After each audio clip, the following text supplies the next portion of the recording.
You are listening to GHP Radio, powered by iTrackRadio.com, your independent music source.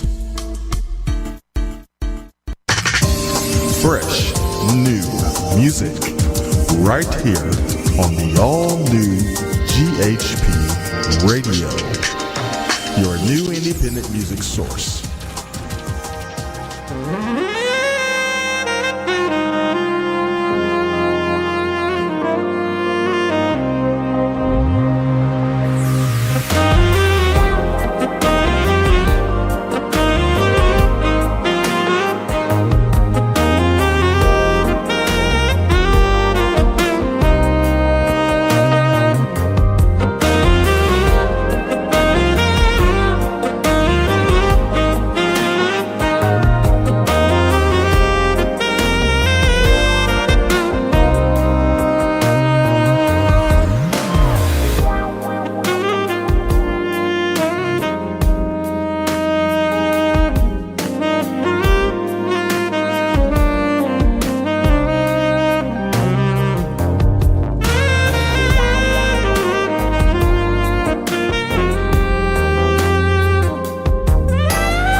vacation.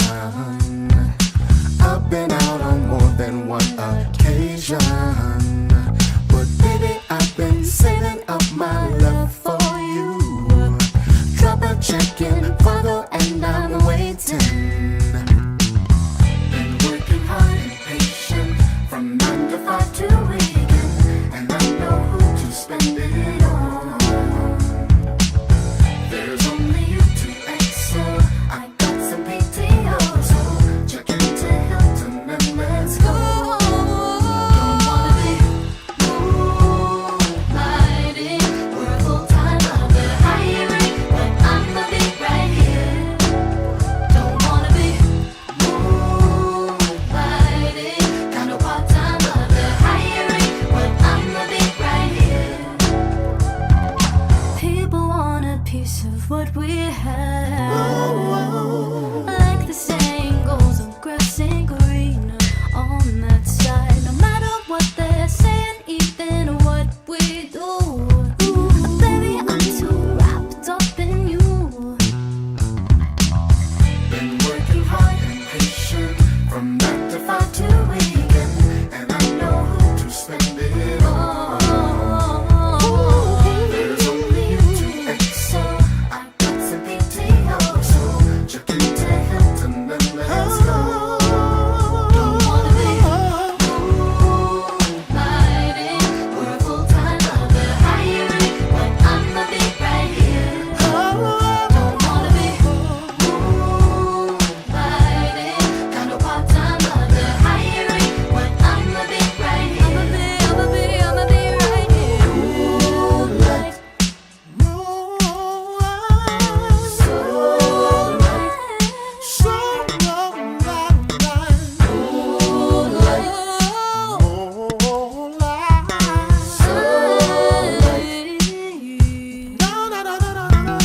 You are full-time, so I'm gonna work it right.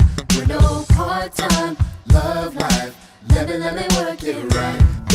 You are full-time, so I'm gonna work it right. With no part-time love life, let me work it right. Don't wanna be moonlighting. We're a full-time job, they're hiring, but I'ma be right here. Don't wanna be moonlighting. Got no part-time job, they're hiring, but I'ma be right here. You are full-time, with no part-time love life. You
Jody Watley. This is my newest release, Everlasting, mixed by Alex Dicho.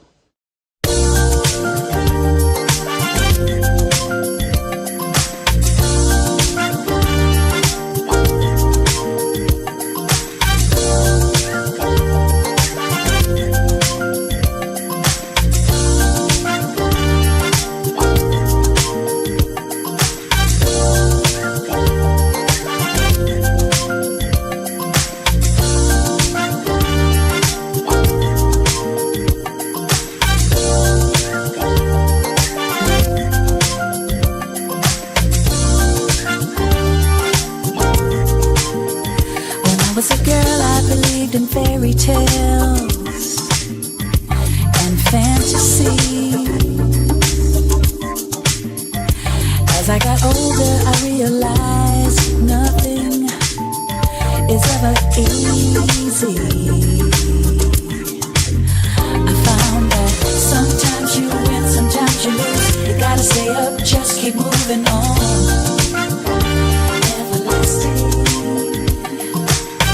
Sometimes you win, sometimes you lose. You gotta stay up, just keep moving on. Everlasting. You gotta stay true to what you feel within. It's all that matters in the end. Everlasting. Heartbreak. You'll have some setbacks too. But don't let the worst of life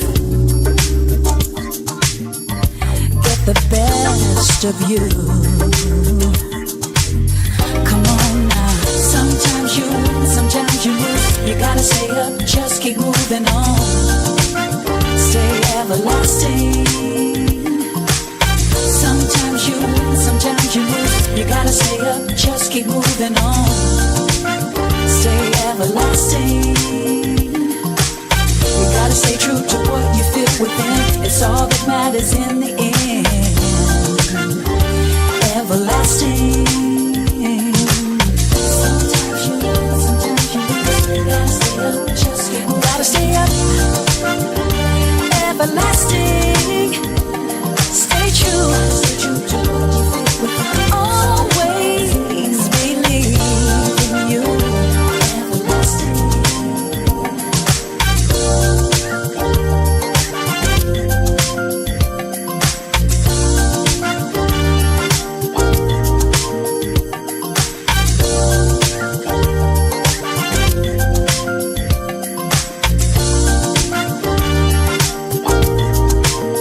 You know that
smile upon my face whenever you come around.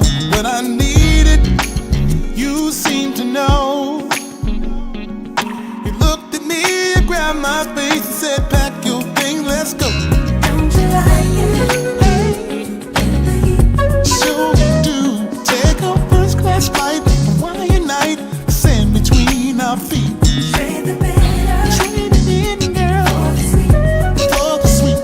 Then you hit me with that super love and knocked me off my feet. Whatever you did to me, Do it again, girl. do it again, baby. Ooh, baby. Do it again. Do it again, girl, yes. Give me more love. You're my friend. You're my friend, babe. It's that friendship thing. Do it again.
express it when you love someone.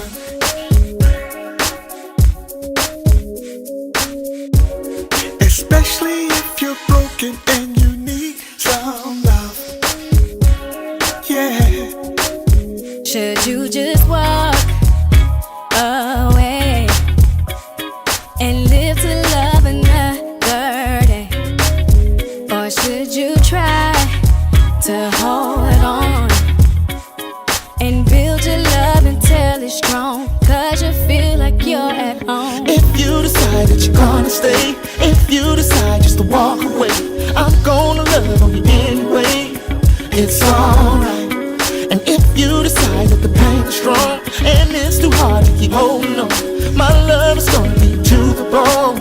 It's alright, yeah. How can you suppress it when you need someone?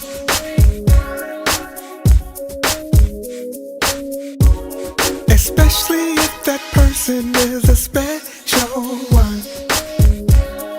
If you know she's a special one. And your heart wants to stay, cause love it don't just walk away. But it's so hard, so say less. Cause love is always just a test. I'm gonna do what I think is best. If you decide that you're gonna stay, if you decide just to walk away, I'm gonna love on you anyway. It's alright. And if you decide that the pain is strong and it's too hard to keep holding on, my love is gonna be to the bone. It's alright. If you decide that you're gonna stay, if you decide just to walk away, cause I'm gonna love on you anyway. It's alright. If you decide that the pain is strong and it's too hard to keep holding on, my love is gonna be to the bone. It's alright, yeah.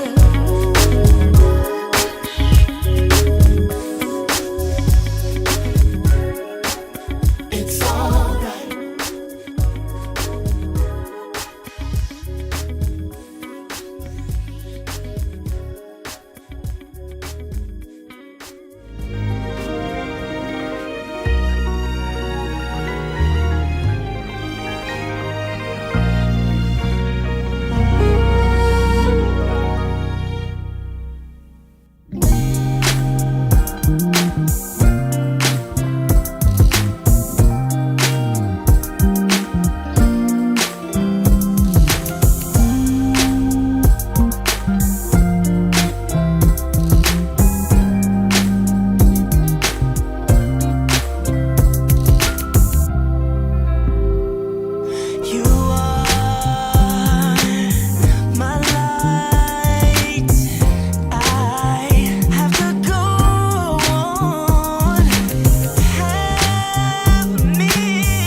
Welcome to the Indie Live Spot.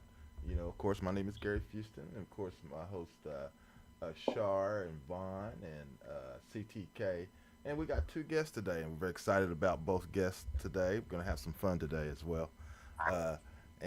So, for starters, we have bassist. Man, I tell you, this guy, his music is awesome.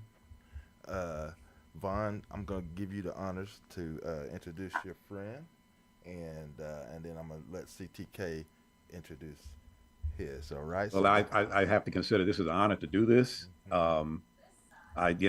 We met back in 2017, I think it was. I interviewed him on another radio station I was with at the time, another internet radio station. And we hit it off like we had known each other for years. And we developed a podcast called Jazz Matters for the Atlanta area. But you can find it on YouTube, so anybody can chime in. And so his wife coined it as two brothers sitting around a microphone talking about jazz. And it's been magic ever since. So I will start this introduction off straight from his bio. And this man has been around for a bit, and he's got a lot of great stories to tell about his journey through this music, this art form. And I feel as though that, like I said, I'm honored to give him this due. Edwin Williams, founder of Jazz Matters Incorporated, is an accomplished bassist in the Atlanta music scene with over 2 decades of experience and as a featured bassist for the John Robinson Trio, as a renowned Dante's Down the Hatch club in Atlanta. Edwin has also performed with major jazz and R&B artists, as well as the Atlanta Symphony Orchestra and the annual Soulful Christmas production. But something close to his heart that he and I connected with as both as advocates of this music. His passion has led him to establish Jazz Matters, a 501c3 nonprofit organization to keep the art form alive. The organization's mission is to preserve jazz as a cultural tradition and art form. Since 2016, Jazz Matters has produced several jazz events in the Atlanta area, including Jazz Matters at the Wren's Nest, Summer Concert Series, Soulful Sundays, and Sunday Live, a jazz experience. And these events have showcased more than 70 performing artists and students from various performing art programs in Atlanta, Marietta, and Perry, Georgia area. So without further ado, my uncle and my griot, ladies and gentlemen, Edwin Williams. Hey, everybody. Welcome. Yeah, I'm glad to be here. As a matter of fact, I was trying to get on, I think it was last year, and I kept asking, okay, I see what's happening on the podcast, and I just, haven't seen me on there yet. So I was like, I got some history, I can work with it, so, I can definitely go through all the different genres of jazz, from all the people I've worked with in both fields of jazz. Now, I can't just say jazz to be one field anymore. It is absolutely has taken off into multiple fields. And what people's concept of jazz has changed a lot. But at the same time, I have history in all of that. So, anything that could come across your mind about the music, let's talk about it. That's right. Absolutely. Well, welcome, sir. We thank you for being here to share some of this wonderful information. And CTK, you want to introduce your guest? Yes, it's a great honor and pleasure to introduce our next guest. First of all, if everybody remembers, I think his first gig was, if you remember the Jackson 5 cartoons, the Jacksons. And he actually was the voice of Michael Jackson. And I'm going to let him tell the story how that happened. But he totally fell into it, just like the world basically has fallen into his lap. He's just that kind of a lucky guy. You've heard him, you've seen him as Mayor Goldie Wilson on Back to the Future. You've seen him on White Man Can't Jump. You've seen him as a poster of Mary Goldie Wilson on a wall in different movies. You've seen him do cartoons like American Dad. I've seen him on CNN one time. I'm like, are you kidding me?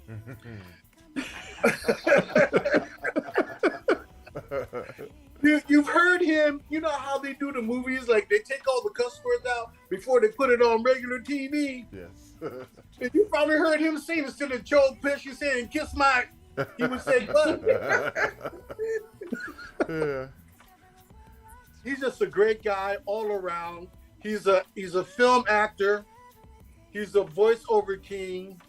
I think he's the voiceover king in Hollywood. Everybody knows him. He's also a great, fantastic bass player. He's a talented person. He's a comedian as well. He doesn't do comedian shows, but he is a comedian as well because he cracks us up all the time. He's also a pilot, an avid golfer, golfs with an elite set of black people that you all know, I'm sure, and plays poker with him probably too. But anyways, he's a great guy. We love him. He's my cousin, Mr. Don Fullilove. All right. Oh. Welcome. Welcome in, Mr. Fullilove. I don't even know what we say, bro. I don't know either. That's Little Goldie. That's Lil Goldie, in case you didn't know. Lord, he got the bobblehead. He's my alter ego. That's Lil Goldie. Hey, it's a pleasure to be here. It's a pleasure to, an honor to be amongst such talented people, that have meaning and substance and something to say and something to do. So when Ted asked me to be, a part of it, I jumped on it because, my whole thing now is like, to give to the culture, to give back. There's a lost generation right now. These kids right now, they gone, they lost. We lost them. We got to get their kids to understand the situation, because those that were before us are leaving at a rapid rate. So it's up to us to keep it going. So anyway, without getting too deep, I love being with you musicians. Ted said I'm a fantastic bass player. Well, he's family. My main thing is keep up with the time. Do not get behind the drums neither. You want to come and say hi to your cousin? So anyway, good to be here, and someone wants to say hi to you. I think she's your biggest fan. My wife, your cousin. Oh. Hi, cousin. What's up, Carla? Real quick, while I got her here. When you did Scared Straight, I don't know if people remember that. But we were in school when you did Scared Straight, and it was greatly famous. But tell them what the people thought, that it was real, and they took him to jail. Everybody but y'all did. Oh yeah, I'm gonna watch it. And then Monday when we come back to school, it's like, your cousin went to jail. Your cousin went to jail.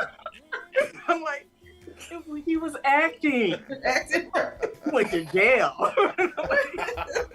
That's just how great of an actor he is. Good acting, right? Yeah. Carry on, folks. Bye. See you later. So yeah, I don't know what's going to happen, but I'm really interested to be a part of it. So let's make it do what we do. Now you're currently on location. I am. Filming where are you at right now? Right now, I'm in Durham, North Carolina. I just left Washington, D.C. I'm shooting a documentary about a basketball player named Sam Jones. Sam Jones. Man. Boston Celtics Sam Jones? That's Sam Jones. That's Sam Jones that's just as famous as Bill Russell, but nobody knows. And KC and John Havlicek. And this guy knows. This guy. Listen, we just interviewed Casey Jones's wife and 3 of his daughters yesterday. We were at Red Auerbach's daughter's house. Her house is a Boston Celtics museum. We are now here in North Carolina because Sam went to North Carolina Central University. Right. So we were shooting. They have a statue here of him, but anyway, it's called 10 Rings. Remember that, 10 rings. Yeah. 10 rings. Yeah. 10 championship rings. Indeed. And what is your part in this movie, may I ask? I am a co-producer. I'm working with a gentleman named Michael Whaley. You can Google him and his wife, Stacy Whaley. Sam was a family friend of his family, and throughout the years, they just, they interfaced with Sam and so on and so forth. So he came to me and with the idea, and we began to work on it. He had done some interviews with Sam before he died. So we've got all of this great footage of Sam. Now we've got all this footage of his family and his accomplishments and his feats and so on and so forth. So we're going to get back, put it together, and give this man his roses. Unfortunately, we're giving him after he's gone. But like I said, each one teach one. We got to let this generation know that you did not start it. It was some people before you that did some mind-blowing stuff. Yes. So, yeah. Let me premise that with that's what Edwin always says. There's nothing new under the sun. It's all been done before, And let me also let you know, Edwin is a native of North Carolina as well. So, yes, yeah. Oh, yeah. I think it was Wilmington, right? So then you know exactly where I am. Exactly. You're 100 miles from where I'm at. I was from Wilmington, North Carolina. Okay. Yeah, that was where Michael Jordan went to school. Yeah. Basketball. And believe it or not, a lot of athletes come out of Wilmington. Metal Art Lemon, he came out of Wilmington. Wow. Okay. And musicians as well. The Heath brothers, that was Percy and Jimmy, that was born there. And left, of course, left there and went up north and so forth. And then, there was a lot of musicians and athletes that came out there. And it was a great place at one point, for that. I haven't been back there in so long now. I went back there a couple of years ago. I had to bury my twin sister. But other than that, it has changed a lot. And I don't know, I'm not really sure what kind of programs they have over there now. Because I'm everywhere else. Yeah, it's a little different. I mean, I was here maybe a decade ago, and at least here in Durham, Raleigh, Durham, and it's grown. Yeah, it's grown. It's basically all the people that from the north and northeast Canada and so forth coming down south because they're tired of digging snow. So they come there because they can get the This California boy got caught in a snow blizzard. Driving the car. Look, snow for me is Big Bear, California. It was like, ooh, snow. Yeah. I got caught in this snowbank and the car started going sideways. Oh God. No, what part of California you grew up in? I'm turning the wheel this way and the car going that way. Something's not right. What part of Cali you grew up in? For me? Yeah. Yeah, like I went to Crenshaw High School where you went to Crenshaw. Okay. Here we go. Yeah. I was born and raised in Compton, brother. My guy. My guy. I never used to go over there, but yeah, my guy. Yeah. I told you Crenshaw. Bob was gonna get triggered. See, Crenshaw had, let's see, Warren Moon went to Crenshaw. Yeah. No, I don't know. No, Warren Moon went to Hamilton. Oh, Hamilton? Okay. Yeah. But Eric Davis. We famous for me. Okay, you see how I start. Okay. Ice-T. Ice-T. Michael T. Williamson. Wendell Tyler. Marcus Johnson. Eric Davis. Yeah. Daryl Strawberry. Daryl Strawberry. Yeah. I can't. It's okay. Yeah. It's okay. But Compton wasn't shabby either, man. No. I mean, we had a bunch of cats come out of Compton, In fact, people don't realize, and I have to throw this name out there, they don't know the first commissioner of the National Football League come from Compton, Pete Rozelle. Yeah, that's but see, that's the flip. That's the flip. That's when Linwood and Compton were named the hub city. The hub city. The whole world. That dynamic change. Exactly. Exactly. Wow. So yeah, what other movies? that's kind of like the era of what Sam Jones was. You know, that early 50s to the 60s where things were beginning to be just a little more different. Right, right. Yeah. And it was like, people were popping up out of everywhere, And but the thing about it is how it is, the way history has formed. I look at it now, and it's like you said, Donald, we're all here to give this information to the next generation, because there's two that has already skipped past us. So we got to give it to their babies, and we got to, that's the thing Edwin and I share. We both know that we're committed to, trying to give this information back, the history of how it got started, and, like I said, it's all been done before, and Edwin always has these nice little quips in between certain phrases when we're having conversations. And he says, when it boils down to it, there's only 12 notes in the scale. He said, you want to impress me? Create the 13th note. Boy, that's, yeah. I've been trying to. The wheel been round ever since they made it. Yeah. Yep. If you counted 12 spokes then, there'll still be 12 spokes. 12 spokes. Yeah. Hey, Don, can you give us some of the a rundown of some of the movies that you have been in, and you mentioned something to me before. I heard you got offered a script to play the devil. No, I skipped that. Not to play the devil, but something like that. But I did spend some time. Yeah. I did spend some time in Wilmington. I worked on a film called. Since it's in the ether, and that 5-letter word came up, it was not the whole Spirit himself. It was a individual who had that spirit in him, but that spirit was removed by the end of the movie. Now ask me about. Okay, all right. Different, right? But when they approached you to do this movie, how did they come at you? And I know that's how you wanted to, to make sure that that person was redeemed at the end. But right. The story of how the a friend of mine, filmmaker friend of mine, he basically came to me. And if you're familiar with the Bible, it's basically the story of Enoch, but it's brought into a modern type of a situation. The hero character's name is Hanok, and I'm the anti-hero.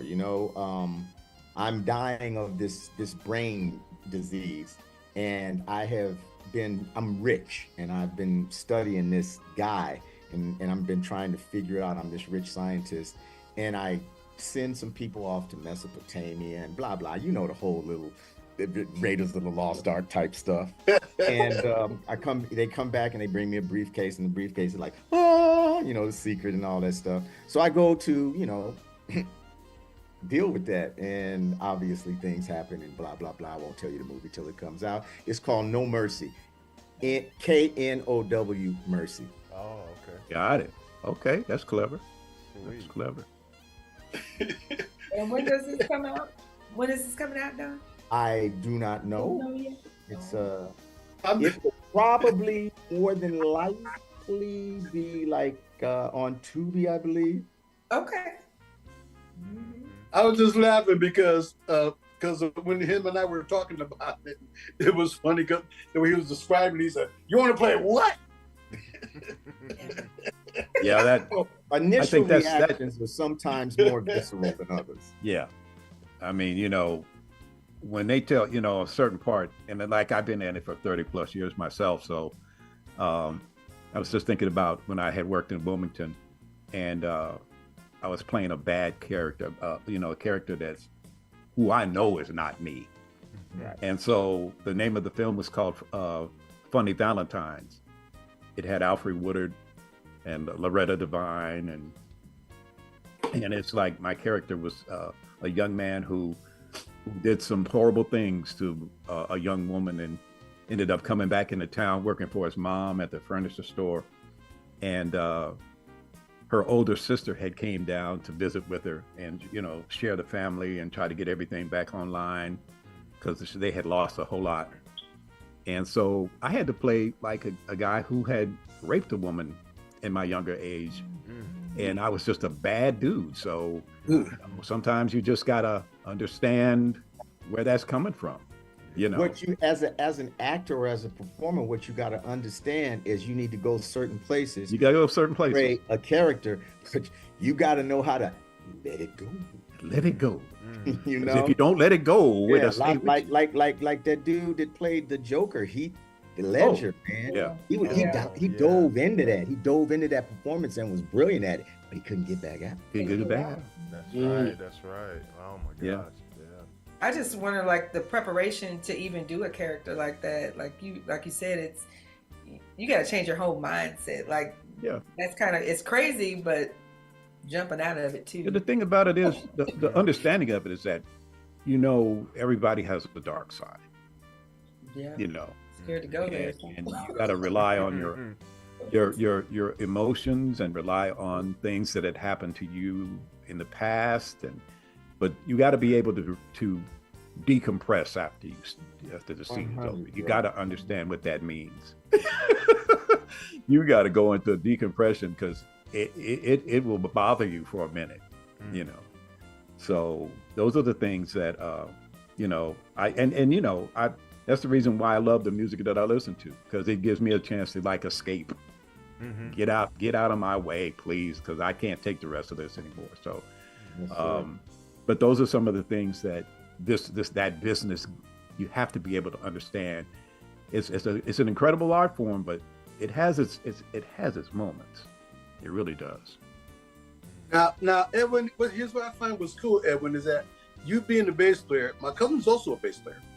Okay. And I'd like you to tell us more about your music, and then what you're going to be doing. I don't mean to cut you off. Edwin's a bass player. I play the bass.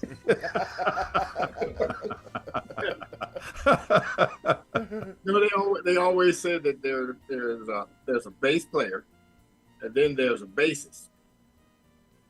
There you go. Yep, that's two different things. IST on the end, right? That's it. Yeah, what the difference is simply a bassist pretty much is a symphonic player, because he doesn't really go off into let's say like electric bass a whole lot, nothing. And most of the stuff is classic, you know, that the bassist does. The bass player moves in and out, classical, and he moves back into the world, you know. And those are the differences between the two players. But when a lot of people like, what do you think is your strongest thing about playing bass? You know, is that a question? That's for you, yeah. Oh, well, here's my deal, man. I'm gonna be real honest with you. It's simple as pie. I went to Crenshaw High School with Lewis and George Johnson, and Lewis Johnson would be on the quad playing, you know, at lunchtime or there. He'd be like, bang, bang, bang. And I had been a fan already of Sly and the Family Stone. So when Larry Graham moved off and he was with that slow, that excited me. When he came to this, and not so much. That's where you come in. So yeah, that's cool because like here's the funny thing. When Larry Graham was out with Sly and everything, I heard him, you know, playing like a bass player that moved outside of the Motown field that Jameson created. But then at the same time, when he left Sly was when I really heard him play. When the bass became a lead instrument. Yeah. When he moved outside of that, and then he basically took it on. And I said, okay, now I hear where he is. You know, I can see where he is. The same thing with Stanley Clarke, for instance. When Stanley Clarke was playing, you know, with cats like, well, he used to actually hang around. What's the can't think of the name. Why is that? I don't understand. I just drew a blank. It's But anyway, Chicoria? to hang around. It's a Mingus, senior Charlie moment. Mingus. We get them. Yeah, Charlie Mingus, people like Okay. that. So he Charlie dealt Mingus. with them, and then he played, with Joe Henderson, and my man did song for my father. Horace Silver. Horace Silver, yeah. Yeah. Those kind of musicians, I mean, he learned basically that there are some of them, and I did the same thing, are like drill sergeants. You do it like this. You know what I'm saying? You don't go outside of this. You do it like this. Then there are some of them that are real liberal and say, do you, and that kind of like gives you if you prefer, the real regimented thing, that's almost like going to be in a classical situation because you can't go off the paper. Yeah. See what I'm saying? You have to stay within the paper. But when you get the freedom to move away from that, that right there takes you to a whole different level on your facility and so forth, and it also gives you a good idea culturally of where you're from or where you are, because I think that most of the great jazz musicians were good not only because of their technical abilities but their socioeconomic upbringing. You see, because you can't get the blues if you got over a certain amount of money and income that's coming into your family. You know what I'm saying? You can't have blues is played different to those people. It's in a different key. It's still the blues, but it's a different key. That's that 13th note. That's that 13th note. But everybody else is hearing the 12 tone, and those other people. But anyway, the blues is something that if you've never been to the church, and not just any church, I'm talking about one way out in the woods, where everything is pretty much prehistoric. You learn to play in that and understand the feeling of what the people were feeling. Then once you come up out of that, everybody's turning their head looking at you like, where is he coming from? Why is he making me feel like? I'm just trying to keep up with the church drummer. Hey, that's funny because nowadays the church drummer is everywhere. He's in the way. Versus having that concept of keeping the rhythm and pulse. He's actually taking on a lead role in today's church. He's taking a lead instrument, so to say. When you go back and listen to a lot of the gospel music, you hear the church drummer. He just all these different rudimentary techniques, and the song is only going like. Indeed. You see what I'm saying? That's all you get. But he's got. It's amazing how they can even keep up with the drummer. So I'm not mad at you if you can't keep up with it. But the trick is to pull the drummer to where you are. See, because you're both timekeepers. Right. Yes. When you know that you're a timekeeper, regardless of how much the drummer is doing, you have to have phrases that will actually pull him towards you. And the only way you can do that is you have to have that, like I said, coming up and back in the day when you were doing stuff in the church when there were no drummers, you had to hold everything together, because that's how I kind of came up. There was no drummer, playing in the churches. And a lot of times you had to be, as a bass player, you had to be the drummer as well as the bass player. Same thing Larry Graham went through. That's why he started using his thumb. Right, exactly. You know what I'm saying? To emulate the bass drum. And his index finger emulated the snare drum. So when you go boom that, sound like a drum. All day long. Yeah. So the thing is, but playing bass and understanding the concepts of music that you're dealing with makes it actually holds you into that longevity thing.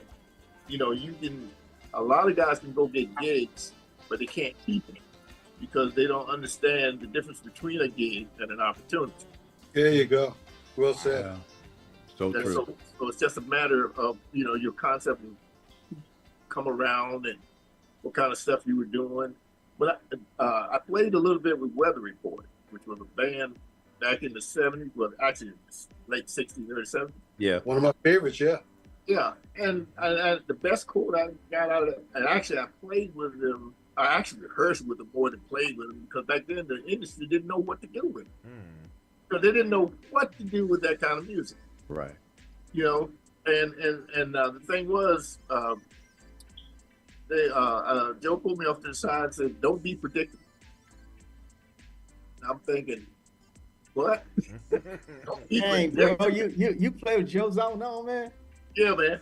Hey, man, see that kind of stuff right there? Joe Chambers also. I played with Too Short, bro. Oh, that's cool. Hey, but don't forget, and Vaughn, you should have told before now, Vaughn. I also played bass with Sexual Chocolate. Sexual Chocolate. That's right. That's right. Sexual Chocolate. That's right. Yeah. So, Wow. one of those things, man, where, you know, all those experiences, they'll make it so much easier for me to move in and out of different forms and techniques and what people want and what Oh, they sure. Yeah. You gotta be versatile. Yeah, you gotta be versatile. I also had to during the pandemic, I had to kind of change up some things because I said, you know, with all this time and nobody working, I got to approach this thing a little bit different. And so what I started doing, I had these, you know, like, you know what I'm talking about, the effects pedals, right? Oh, yeah. The effects pedal, you know, stomp boxes and stuff. And so I had to figure out an approach to use those things and not sound like anybody else that's out there, which is kind of difficult to do because you have to use them in a way where you're playing bass, but at the same time you're playing lead and melody and so forth. But using those effects helped me out a lot to do that during the pandemic. I said, oh, okay. So if I right now I can do like George Benson, I can play that stuff he was playing on. I can do it on bass, but what helps is the effect pedal, bringing it across, you know, to people who hadn't heard of it. You know what I'm saying? So the approach is different, you know. And I think, you know, it's pretty cool because I can also do that with both the upright bass and the you know, the tenor bass and stuff like that I have. So, you know, it's an interesting sound on a upright. Very. And I also have an electric upright, which is even more interesting than the wood upright. You see what I'm saying? Because with the electric upright, when you start plugging that into a pedal board, it's a whole different amp. It's like there's no limit to whatever people have in their heads. Well, I want to hear this.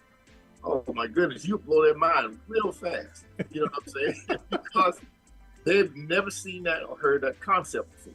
You know what I'm saying? So I can do that. Like, in other words, if I wanted to sound like a Hammond C3 player or B3 player, I can do it on the bass. You know what I'm saying? Wow. And that's what I'm saying. You haven't seen that approach happen yet until you hear me. You know what I'm saying? Until you hear me, because I've already pretty much captured that. So I'm straight now. Fantastic. That's fantastic stuff, cool, man. Really good stuff. I'm gonna interject something real quick. Don, the reason why I call you the voiceover king, you were voicing over one of my favorite shows, and I had no idea that it was you, American Dad. Ah, okay. I used to watch that all the time, faithfully. And then my wife walked by the room when she said, "Oh, you know, Don's in that show." What? Don's in there. I said, "Where?" "Oh, he's the koala." I said, "What? The koala? The koala with the chains and everything, driving the limo?" Wow. Nice. Yeah, funny. that was a pretty cool gig, man. What happened was, I mean, over there, Seth MacFarlane, they're like, I don't know, man. They're over there. So some guy, a rapper, I don't know who it was, had originally done the voice, and they didn't like him. So they brought me in just to replace that voice, and then, you know, they liked it. I did a few episodes, and it was so good that the writer kind of got jealous. Was that Tone Loc? Huh? Was it Tone Loc? Original? No, it wasn't. I don't know who the rapper was originally. Okay. I couldn't tell his voice. But the writer got jealous and said that he wanted to do the role. So then they fired me, and then the writer began to do the role. So basically, I originated the role, made him happen, and then the writer. Well, it was cooler when it was you. Yeah. So I mean, that's Hollywood, man. You know how Hollywood is. I know, but okay, now tell us some other things you did voiceovers on that people might not know and might recognize. Basically, the shows or cartoons, and I know you've done some newer stuff too, like Endgame, things like that. Wow. So I've done a lot of stuff. Quite a bit of it I've forgotten, but apparently you've done some research.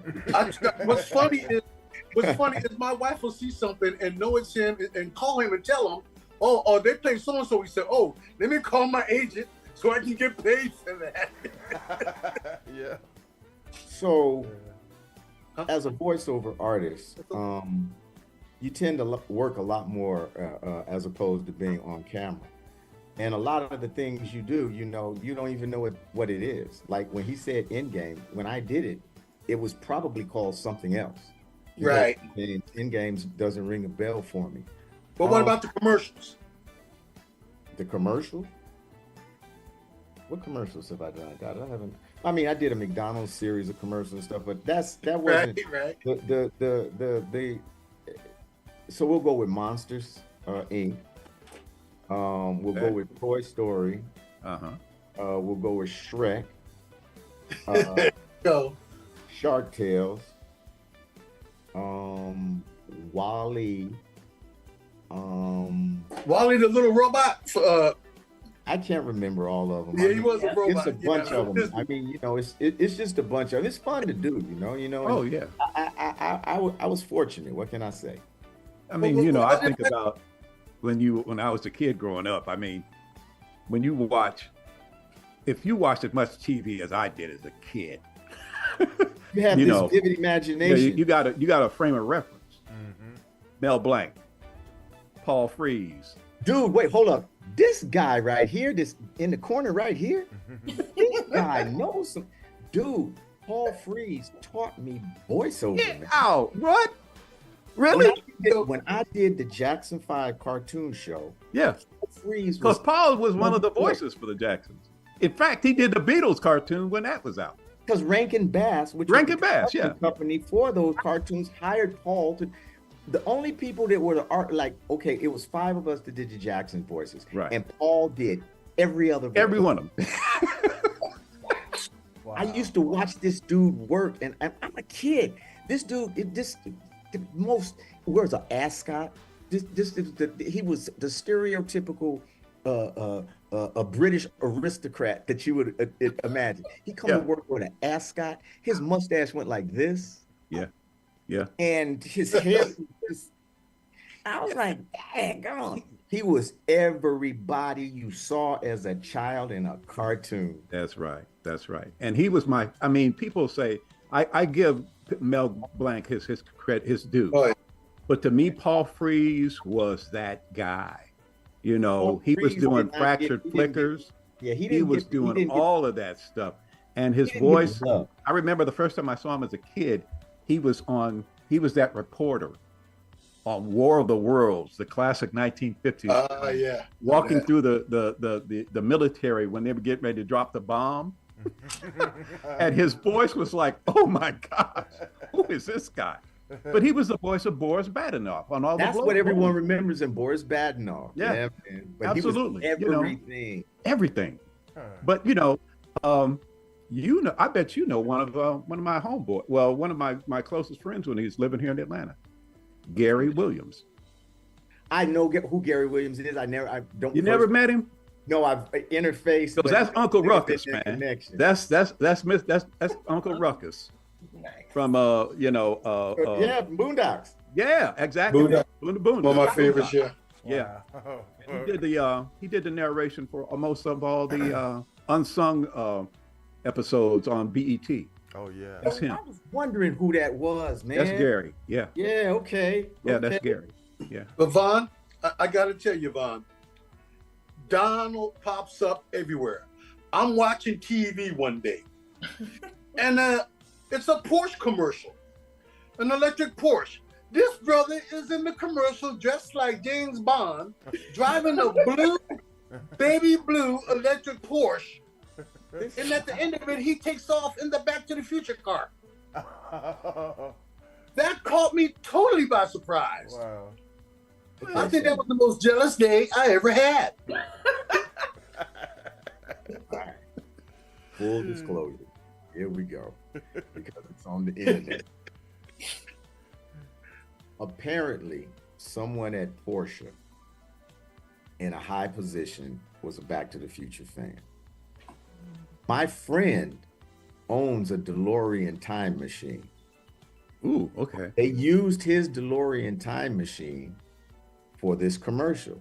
Basically, the commercial is the Porsche Taycan racing against the Back to the Future DeLorean.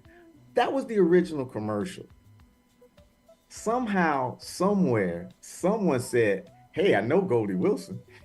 And the thing that happened is that they wrote that whole thing. So what happens is, it just so happens to be Goldie Wilson who's fueling up the Taycan with electricity or whatever, and he gets on the highway and he's driving, and the DeLorean comes past him. It beats the Taycan and takes off into the future. And then I say the line, and it's like I'm driving. What was the line, Don? Happened out of the ether. What was the line, Don? but always a show off. But see, that's what I'm talking about. That's my family, and deceit. That was a shock to me. He doesn't call everybody, "Hey, I did this, I did that, because he's too busy for that stuff. But I just love that. Listen, this is the way I look at it. Real talk. I've been doing this since 1971. Wow. Right. Okay. So to me, it's like if I were an electrician, I just fixed another house. Right. It's not that important. It's the job I do. Yep. I agree. And I agree with you wholeheartely, Don. There's a lot of jobs. All those parts that I was working in the movie, it was a job. It was literally a job. Yeah. Vaughn was in Drumline. It's like a gig blowing a horn somewhere. That's it. Yeah. It is. If you don't know, Don, Vaughn was played Nick Cannon's daddy in Drumline. I know, brother. That's what I'm with you. In fact, I had a lady recognize me on the street about that the other day.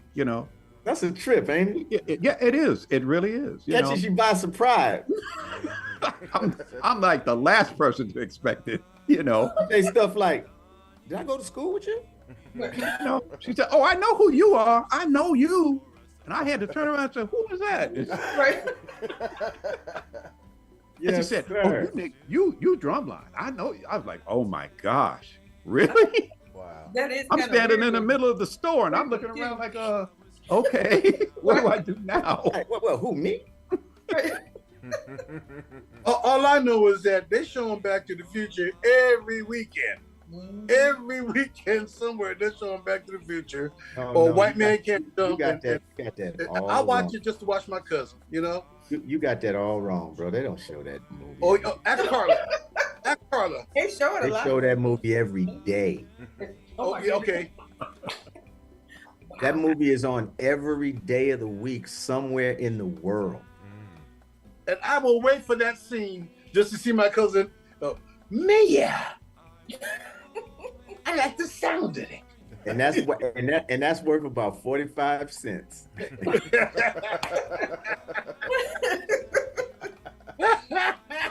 I love it. I love it. Edwin, has your music been in any movies? Not my music, no. I just recorded that album, but I also had a Straight Ahead album. Matter of fact, the Straight Ahead album, I was gonna really release that before this contemporary sound. I just needed an eclectic sound for this particular project that you heard. That's why it has stuff like salsa and all that Right. stuff. All that stuff is in it. Because when I came out of, I was one of those musicians that had a gig for life, so to say. Yeah. Which was, I did like about over 24 years at this one institution that played just, acoustic jazz. And when I came out of there, believe it or not, I could understand why people say people get out of prison and everything changed. Yeah. Everything Exactly. changed. and there was no way that I was like, oh man, I kind of, I tried to say, well, what direction do I need to go in? Because the radios, mainstream radio had flipped, jazz stations were being shut down, and those that didn't get shut down, they flipped into this other stuff.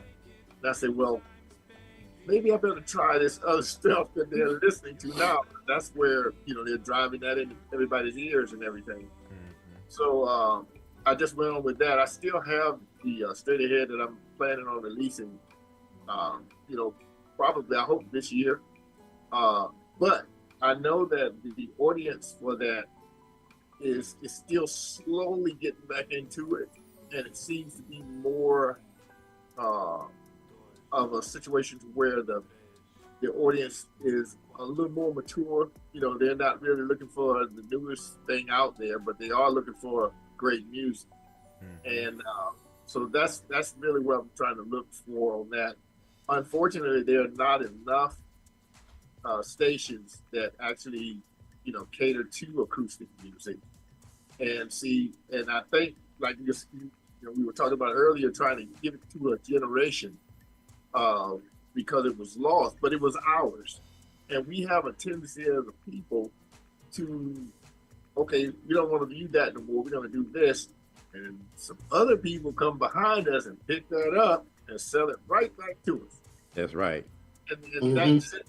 I mean, that is it. That is it. For us, it's a cultural thing. It's a part of our DNA. We created jazz. Don't let nobody fool you. And it's the only true art form that this country has. Yeah. Everything else comes from someplace else. But jazz music was the only thing that was created here, and it's the only thing created by Black folks. That's a fact. Yeah. So we need to cherish that, and we need to hold up with honor because that is ours. That's our contribution to the arts. Yeah. At least one of the contributions, because all the other art forms, believe it or not, are pretty much headed by other people. Yeah. I mean, think about it. But yeah, Alvin Ailey has a great dance troupe. You see what I'm saying? But you don't hear you only hear that hype about his maybe once or twice a year. When you go to the ballet and you see all these different ballet performances, they're not structured by us, they're structured by Europeans. So as far as jazz music and any music that jazz has influenced, even the stuff that 2 Chainz, Tupac, and everybody else is doing, all they have to do is listen to it well enough. That's us. I mean, that's what I'm talking about jazz as a whole. It all comes out of there. Yeah. Everybody, I took a Tupac tune and did it as a jazz musician, and it just wiped out people because they never heard the approach that way. But I said, but it was always there. Always there. Always there. From the beginning. But we got to keep it going. Yeah. That's what Jazz Matters does. If you really want to look at what we do, you can always go to yesjazzmatters.org, and you can see exactly what we're doing and why we're doing it, and keeping the music alive, giving a platform to the younger artists that don't have one. There are artists that come to us that say, well, I don't know anything about jazz. I sang gospel. I say, if you sang gospel, trust me, the jazz ain't going to be that much of it. It's just a matter of concept where you decide to, put yourself in this particular type of music. It's a lot. Yes, it's a lot more than that, but development, you already have the basis. Absolutely. and all you have to do is let them know they already have the basis. Just go ahead and work with it. Don't let anybody deter you from that situation about doing it right or doing it wrong. You see what I'm saying? All you have to do is do it. Yeah. Right. Exactly. Like Nike, just do it, baby. Just do it. Yeah. Yeah. Do it. And all that. Now, speaking of like in the movies, there was a movie that I was in here lately, also called The First Lady. It was actually on the Showtime thing. It showed all the presidents up through when Nixon got, Yes.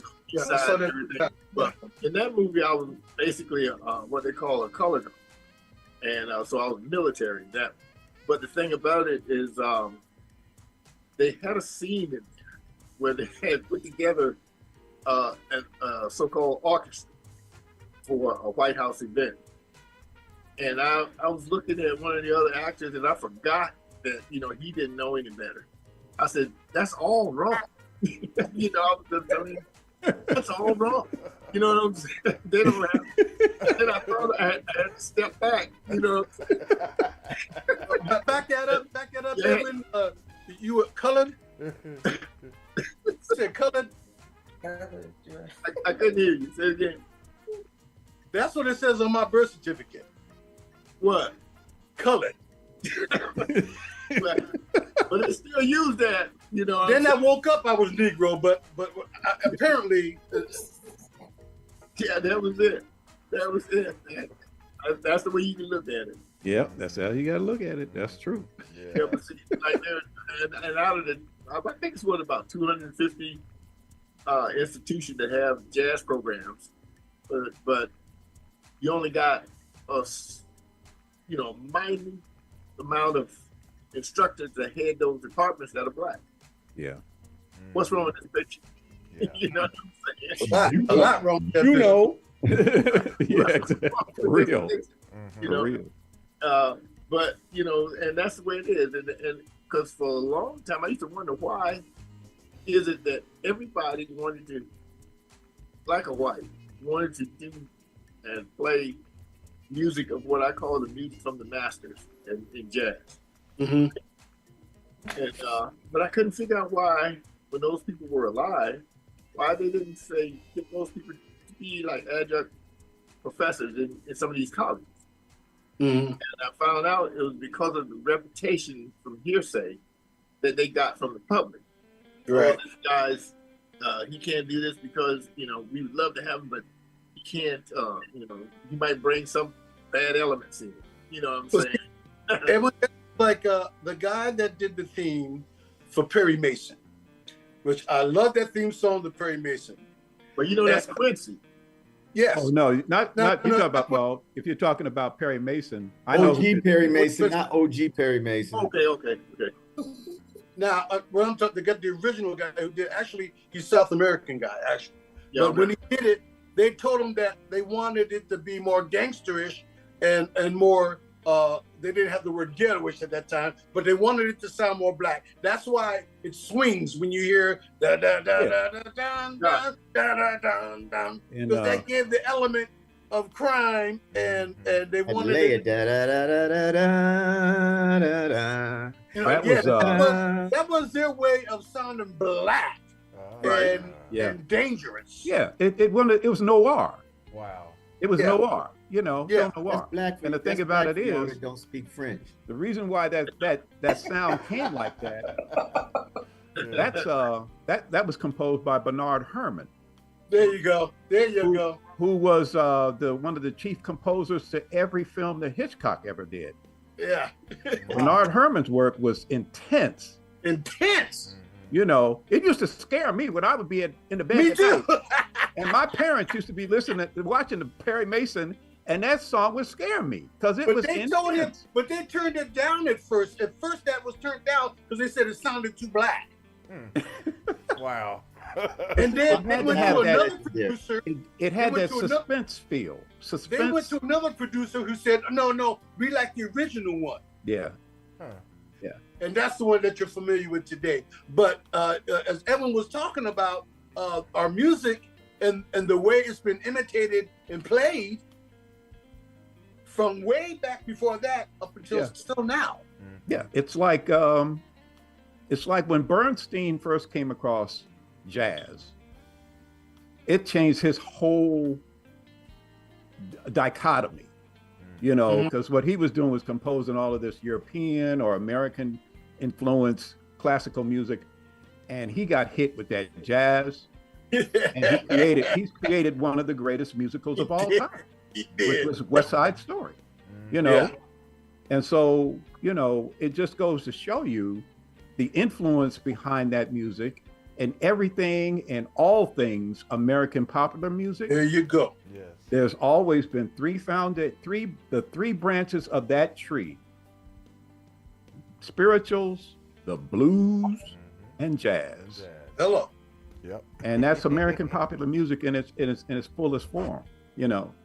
And I had talked to Edwin. We had a conversation about its evolution, and it's the only genre of music in America that continues to evolve.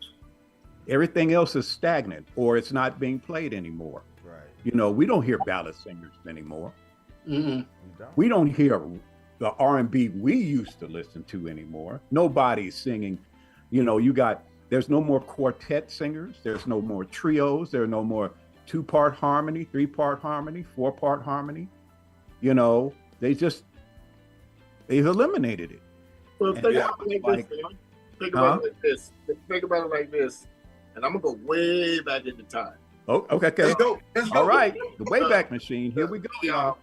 The whole reason for taking the drums away from the people that were enslaved here was because the drums was two things. It communicated, and it communicated over distance. That was the biggest thing. That's right. And then when it communicated spiritually, certain drum patterns have a spiritual, connection, and that is almost impossible for a Westerner to understand. And even go back a little farther when they had you heard people talk about the Ark of the Covenant and all that. Well, they took the Ark of the Covenant into battle. There was first a drum that went before the Ark that they don't talk about. There was first a what? A drum. They were a drum, and it was pitched at a certain pitch. You know what I'm saying? That's what got the attention of the enemy, whoever the enemy was at that time. The enemy would have to stop because of that drum sound. They knew right then and there something's coming. Just like just like now. When I fast forward and let's go to now. Like when my son was in like high school and stuff, and they were telling me because rap was getting really really big and then everybody started using subtones and everything, cars booming down to me, right? And he was telling me about this particular tune that he liked, and I said, really? So he played it for me. And when I'm not going to name the artist, but he played the tune for me. And I said, you like that? You really like it? How does it make you feel? He said he don't know, but it just makes him feel like it energizes. Let's say it like that. I said, I'll tell you what. In the studio here, and I had some different gear, but I could do some things with it. What happened was, I said, I'm going to tell you something. I'm going to take this same tune, put it in my machine, change the frequencies to, let's say, the time you were born. In other words, the year that he was born, I knew how the recording frequencies were different. He never paid attention because, of course, he wouldn't know nothing like that. And I played the tune back to him. I said, what do you think about it now? And he just goes, no, I said, you like it just as much, right? I said, no. I said, well, why? You just told me you love this tune. And I said, what is it? He said, don't sound right. I said, well, what is right? I mean, only 10 years before you were on the planet, this was considered right, And so the frequencies have a lot to do with the concept of young folks as well as older folks. And when I figured all that out, I started learning really what frequencies, actually do for a listener, as well as a musician, And I thought that, I said, okay, they don't like anything under a certain hertz on the low end. It's all about frequencies. Yeah, it's frequency. Yep. You know what I'm saying? So what I did, when this had to be back in the 80s, I started, back in the 70s, actually, I started using what's called alternate tuning on the bass, right? Which means that the sound that you were hearing on electric bass in the late 70s, early 80s, I was already there. You know what I'm saying? It's just that they hadn't really, a lot of people had, the only other person I knew that was recording on a 5-string bass was Anthony Jackson. Okay? So the thing was, but I was playing a 4-string bass. So I had to alter the 4-string bass to sound like a 5-string bass. And in doing that, I realized that the public or the listeners to the music seemed to gravitate to that frequency, which was about 430 instead of 440. You see, they changed the pitch, back in, I think it was 1890s, if I got somewhere in the 1890s, almost the early 1900s, from 430 to 440, which we all, know what that is. That's the European concept. That's what they changed. But with Mozart and all those people were writing those songs, they were writing it in a lower pitch. The pitch was deep. You see what I'm saying? Wow. And but the thing is, if you listen to a lot of the music today, like we talk about like rap music, where they've taken those subtones, I look at it as they've given us our drums back from the African slaves that they took the drums from. So those drum sounds were intense because you were playing, either a tenor or a bass drum, which was tuned out of a skin, usually. And that skin, of course, if you're a percussionist, it had to be a certain frequency for it to resonate. Yeah. And when they took that, and now we actually have it back, but just using it in a different way, but communication is still there. That's right. That's why the rappers can communicate to each other because of those frequencies. You see what I'm saying? Not so, because if anybody changes frequencies right now, they're not going to be, they're not going to be listened to that much. Right. You have to stay within that frequency of that particular peer group that you're dealing with. Exactly. If not, they're going to think, oh, that's okay, but listen to this. They got something that's shattering glass, Yeah.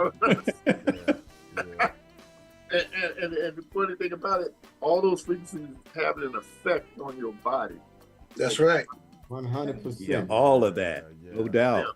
The digital frequencies are lighter frequencies. That's why everything is so clean, so clear. But the analog frequencies, that's basically set up just like your body's biorhythms. You're in tune with the earth at this point. That's right. Absolutely.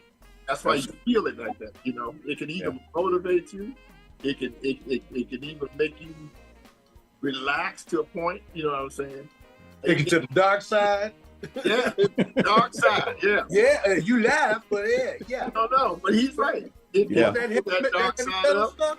Yeah. That heavy metal stuff, man. I'm telling you.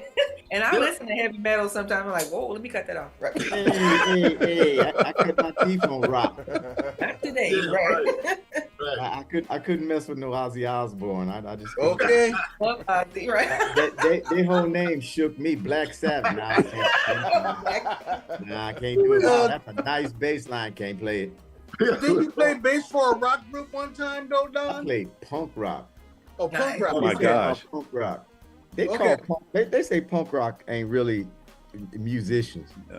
You try and play that bass at some of the speed that they're shredding their guitar. Your muscles in your fingers will have muscle tone. I see. That's why most punk rock bass players use a pick, so they can, you can use it faster with a pick. You can play it faster. You but can if you try to play it with your fingers, you got a problem after a while. Yeah, man. My fingers going.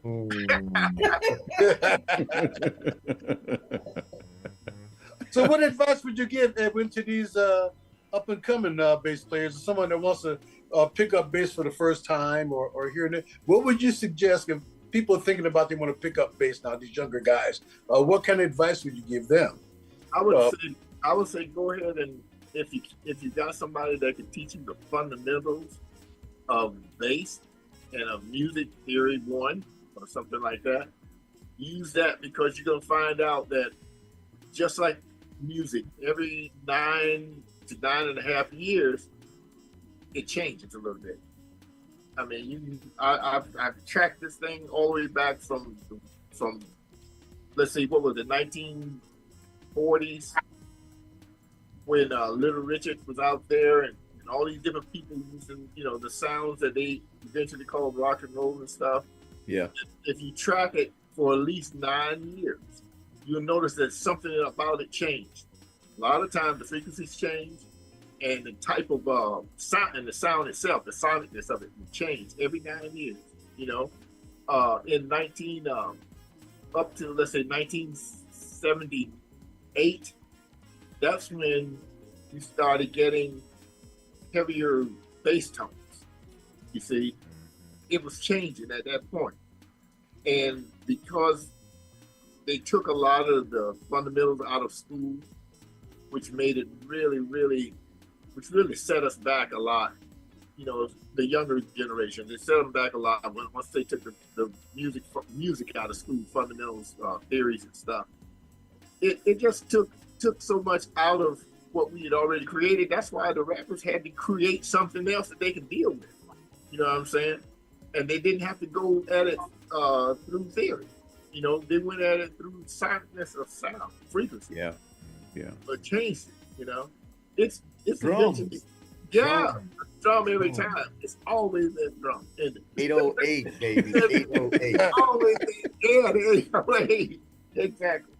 And the thing about it is that they can feel it, you know what I'm saying? And it felt good to them, at that point in time.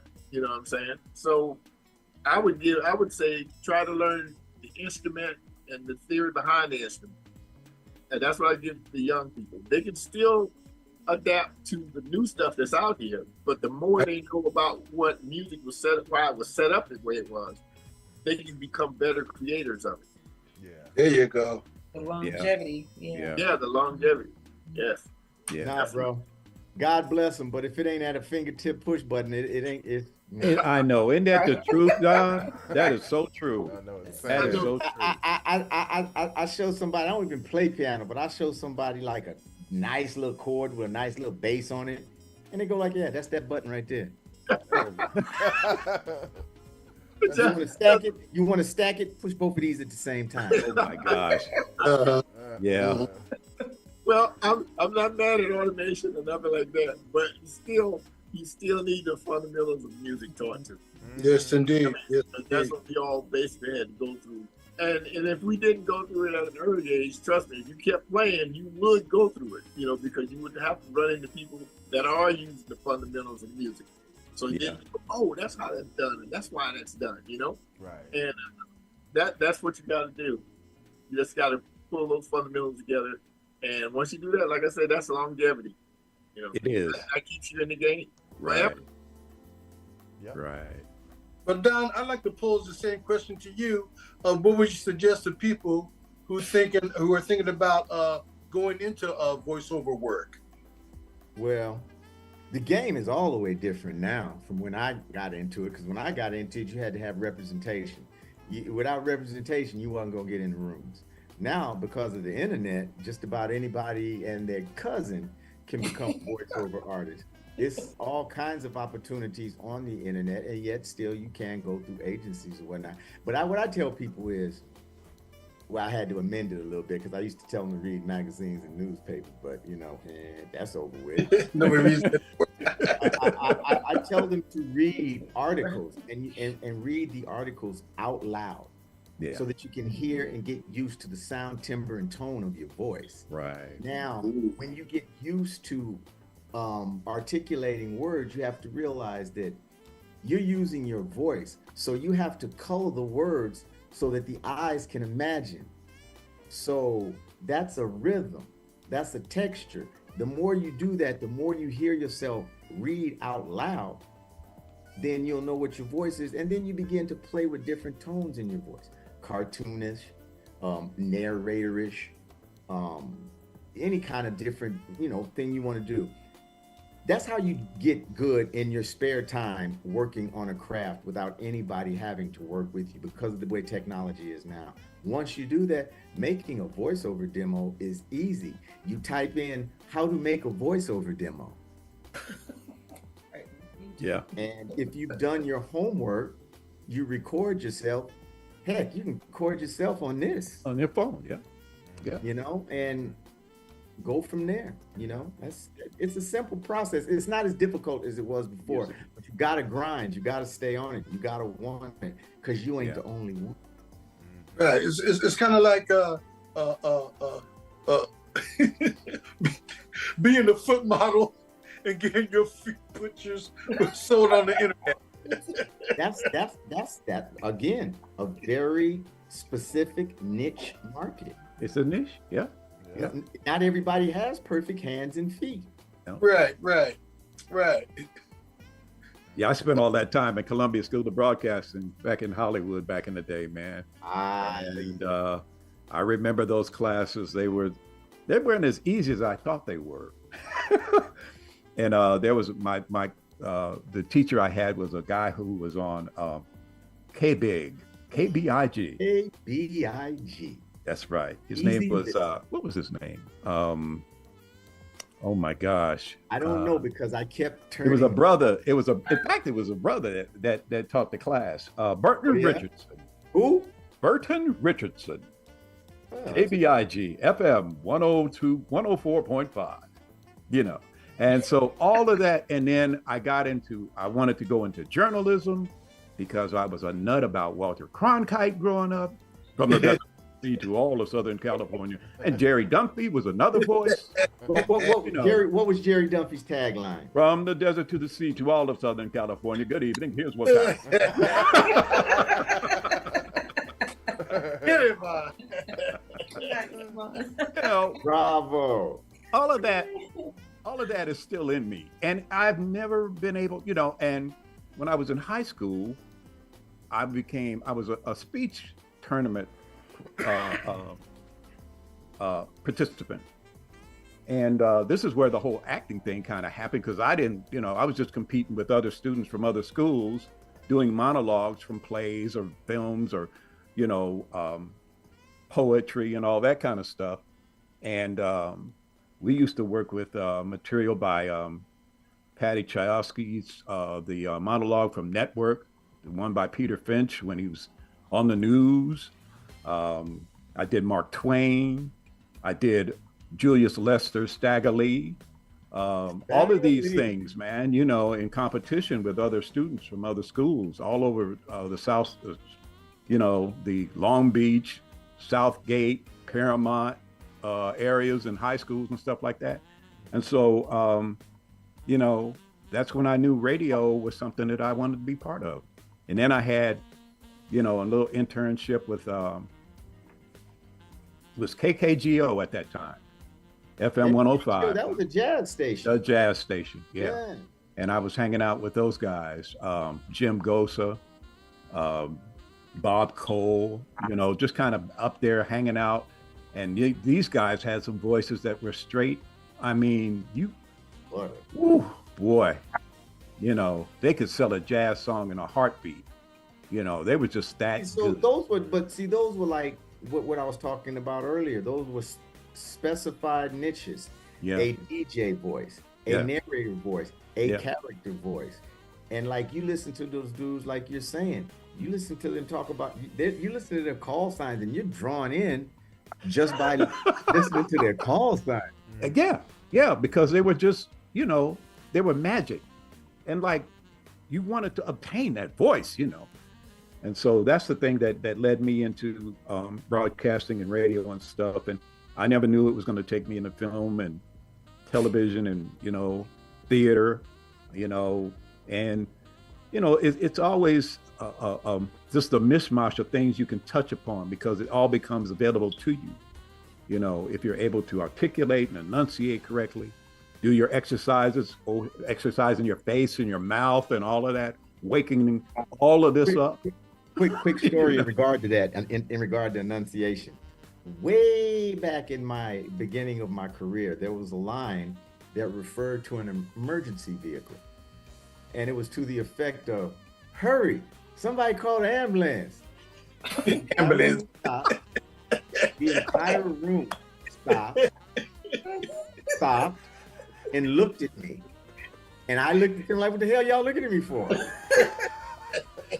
Don, it's pronounced ambulance. Ambulance. Take two. Somebody call an ambulance.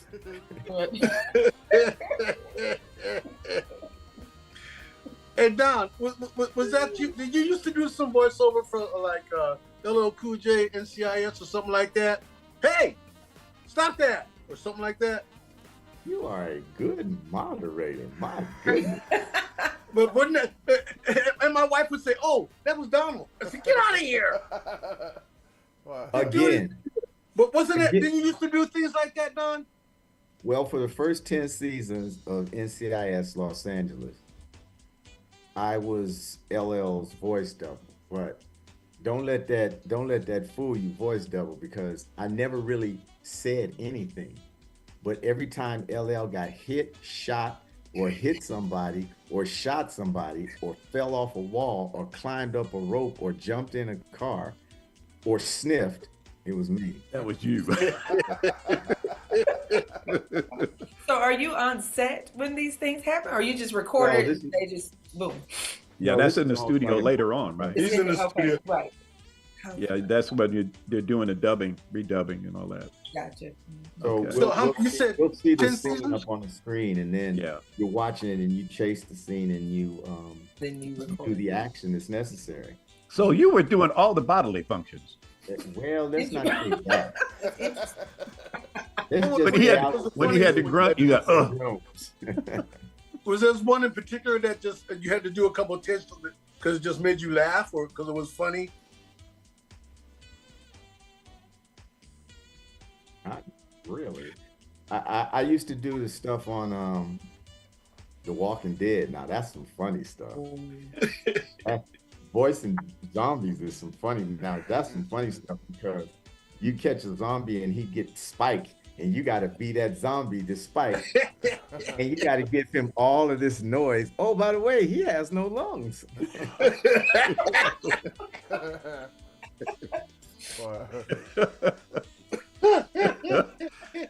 Yeah, man.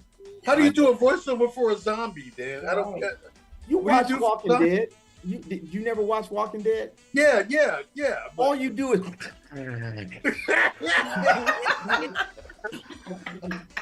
And no doubt you had to be in character, right, Don? Oh, I'm sorry. Did my head tilt a little Yeah, bit? right. How can you go like this? So I guess if you do zombies, do you do like video games? Because that's such a big deal now. Video game voiceover. I've done a few video games, but I tend not to like to do them because I'm old school. I need mailbox money, and video games are low scale buyouts, at least right now, anyway. Right. For a young performer just now starting and cutting their teeth and paying their dues is perfect, but no. Get started, right. Does that mean a one-time fee? Is that what that means, Don? When you say one-time buyouts? Well, when I say mailbox money, I mean something that has residuals tied to it. That I get, that part. But when you said now, today, when you said one-time buyouts, though. Yeah, one-time buyouts. In other words, here's what you're doing for this video game, and here's how much you make. That's it. Oh, okay. Yeah, and they can run it as long as they want to run it because they've It's already called perpetuity. Look it up. It's forever. Forever. Yeah. So I like the Walking Dead thing though. That's mailbox money. That's mailbox money. That's residual. But it tears your voice up. Just that little bit I did for you guys. It tears your voice up, so you definitely earn your money. It reminds me of that Key and Peele sketch where they were actors and they were playing zombies, and one wanted to be picked over the other. He said, "No, let I don't know if you've seen that one." I gotta revisit Key and Peele. Those are some funny dudes. Oh, Key and Peele are amazing. They are Yeah, funny. they're amazing. Yeah. Okay. Well, we got about 20 minutes left. So what I want to do right now, I'm going to take just a short music break. I want to feature some of the great music from Edwin. Yes! Okay. So wonderful, Edwin. Yeah. Beautiful, beautiful music. Mm-hmm. And you guys sent us, I believe, 3 different tracks. There was one that's called Island Holiday. And then I knew he was gonna play that. That's yeah. That one took me on the island. Okay. You know. Mm-hmm. And the blues ones took it to your mom's. Oh, the Spartacus, man. Yeah, that took me back. I love it. I brought back some. I kind of knew. I kind of knew those 3 songs that I picked. I was like, okay, these are going to be ones right here. Oh yeah, yeah. So let's play on, Gary. Yeah, let's take that music back. All right, Gary. Right. We'll come right back. We'll come right back. So y'all keep it locked right here on the Indie Live Spot.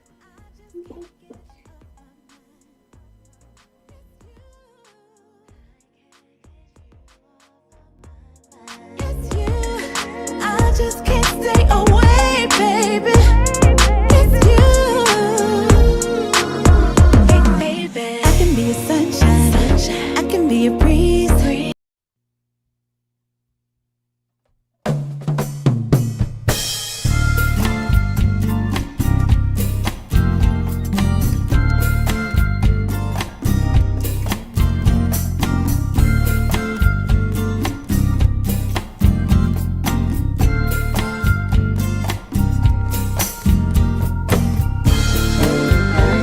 What you say?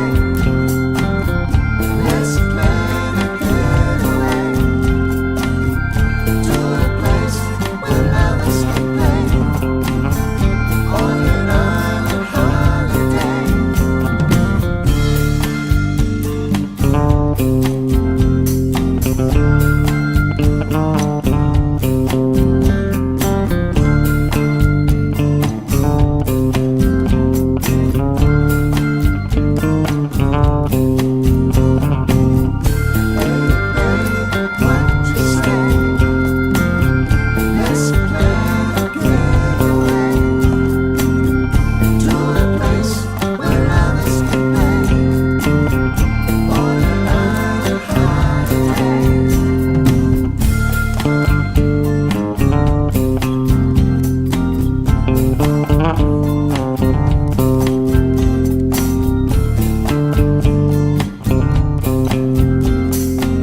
one of those little Cessna planes that flew down just to have a hamburger and fly all the way back again.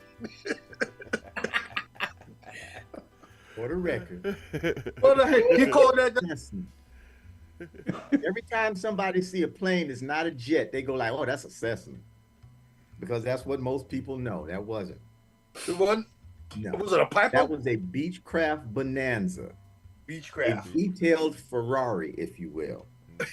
Cessna's like a RAV4. Like a Yugo? Oh, okay. Oh my gosh. What are you flying now? What have you graduated to now? It's called a Cirrus. See, that's why I call him Elmer Fudd. He has a mansion and a yacht and a plane. I have You still got your boat, right? I have a house and a boat. You just got to not a mansion. Okay, but wait a minute. Wait a minute. Tiger Woods. We're back. Tiger We're back. Woods has Now- a mansion. Well, let me ask you this. And Let me ask you this. yacht. We're back on the air, y'all. Just let you know. Oh, I'm sorry. I was going to ask you, was Debbie Reynolds' house across the street from your house? Both of them, the house I bought and the house across the street. Was Debbie Reynolds? Yeah. Oh, okay. So you have a mansion and a yacht. So. Y'all need to knock it off. I'm gonna send you a picture of this little boat. Little boat. Now, is that the same boat? Because it looked like you upgraded. Live back on. Here we go. I know. You're back. Yeah. Music. On GHP Well, we Radio. are, aren't we? Yeah. Well, yeah. So what are we going to do here? Oh, well. So we are back. Yeah, we're just back, and the music was wonderful. Edwin sounded wonderful, and yeah, we're Deadly. That particular track that we heard. Well, actually, all three of those tracks are those all off of the same release? Well, I couldn't hear what you were listening to. Oh, okay. I think Spartacus. Spartacus. Mm-hmm. And the other one is Island Holiday. Island Holiday came from one of his other CD. That's from another CD, but the other two were more like in a big band sound from on a big band level. Yeah, the other two compositions, and I loved it because when you get all those multiple instrumentations coming out, and it just makes the sound fuller. And I often ask Edwin about expanding, because he's always wanting. His challenges have already been made. A lot of times I'm late to the game. I didn't know he had went to that level prior to meeting me, but I always wondered. I said, has he ever done a big band sound or anything? So yeah, I always get surprised that he's already been there. So yeah, those other two compositions, yeah. Now, were they recorded in the studio, the old studio, or the new one that you've? Island Holiday was in the newer studio, but the big band stuff. Well, there were two big band tunes. One of them was also recorded in my studio, and then I think there was Spartacus was recorded in a totally different studio. Blues for Gladiator, was that in your studio now, Edwin? Which Blues one? for Gladiator. Yes, it was recorded here. Yeah. I love that one. I can tell. I can tell you like no. And I will tell you this. Go ahead. CTK. I'm not want to reveal too much, but I know Edwin was looking to go into putting together a horn section in the next project. Horns! Imagine that. Horns!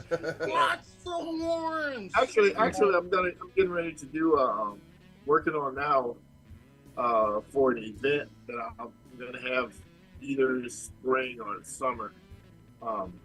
the Sound of Philadelphia. Oh yeah, TSOP. Yeah, and I'm gonna use like the I'm gonna call it probably Philly soul and jazz. There was several jazz musicians from Philly that I wanted to kind of highlight, you know, on that performance. I had got some great entertainers really to do the Philadelphia International R&B stuff. A good friend, couple of good friends of mine that really do well on that stuff. There's a guy. You guys ever? I know you have the Temptation movie. That was, that they showed on television. And the guy that was doing David Ruffin voice part. Of course, that wasn't him. That was like a friend of mine that did the voiceover for David Ruffin, which sounds just like David Ruffin. Sure did. But at the same time, he sounds just like Teddy Pendergrass. He sounds just like a whole slew of people. He was like a Mel Blanc type of guy. R&B singers, you know? Yeah. And he'll be working on it. And another good friend of mine that used to be band leader for People Bryson a while back. He also on it. He's a vocalist also. And there's some stuff that I'm of course going to do. You know, add in there Phyllis Hyman and Angie Bofield and people like that. You know, for this Philly soul. And as far as jazz musicians, I do know that since Stanley Clarke was born in Philadelphia, you know, and everything, went to Philly School of Music, I'll highlight him. I'll deal with Grover Washington, and then probably a couple of others, whoever I decide to pick out, you know, for the next thing. But that's going to this either late spring or summer. Well, I'll tell you, Edwin, my philosophy and my motto is a closed mouth don't get fed. So if you need trumpets or whatever, we can weed transfer. You can take my email. I have horn. We'll travel. All right then. I can verify that. Tell them about it, Don. Driving around Hollywood, and that was fun. We'd be driving around Hollywood, and he had a convertible or something down. I was playing my horn, my little pocket trumpet, like the one behind you. Yeah. While we're just driving around and stuff, people were just looking like. I don't know if you remember that, Don, but we come to the stoplight. I'm still going, Edwin. I'm still going. People are looking over and stuff. Wow. You got a favorite horn player, trumpet player? A few. Terrence Blanchard, definitely, and Trumpet Bully. This Trumpet Bully calls me every day. Ramley, Michael Davis, from the Phoenix Horns. Right. And when he calls you to do a trumpet drive-by, he don't say anything. All you see is a picture of him in the studio in purple light, music playing, and he starts playing. And he doesn't stop, Edwin. Really? He doesn't stop. But I call him Trumpet Bully. We do drive-bys on each other. But him and, like I said, him, Terrence Blanchard, Oscar Bashir, Freddie, of course. But yes, I can go on. So don't get me started on the trumpet players. Don't do that. But I have Southwest Miles. And if you need me... well, yeah, we need to talk about this because when you said Freddie, I'm thinking, you know, well, doing my jazz concert series, you know, Freddie Hubbard would be a good person to for you to you know, highlight. Oh, I sat in with Freddie one time in the 70s here in San Diego, and I told that story before. And we knew all his songs. I knew his solos note for note, and then he would get smart. He would get smart and say, "You ready on the next one?" and change the key like that. Oh yeah. That was an old trick. Edwin. He would do that. He would wait a minute. Change the key. That's old school, man. That I used to get the cats on the bandstand and do that all day long. Oh yeah. They come up. Let's do Cherokee, okay? But they didn't realize we were going to end up doing Cherokee in every key. You know? And so by the time we modulate the first couple of times, it's over for them. They're done. You know what I'm saying? Funny. The whole play be like, music like, yeah. But that bridge was always the one that killed him every time. Oh, You know? Oh yeah. My goodness, my Once you goodness. move that key, yeah, that's it. I mean, Well, your same nephew. thing. I'm sorry. I said your nephew will get you my info, and Okay, cool. we Yeah. can do that. Definitely do that. Let me do that. All But right. Don, if you need any zombies, Don,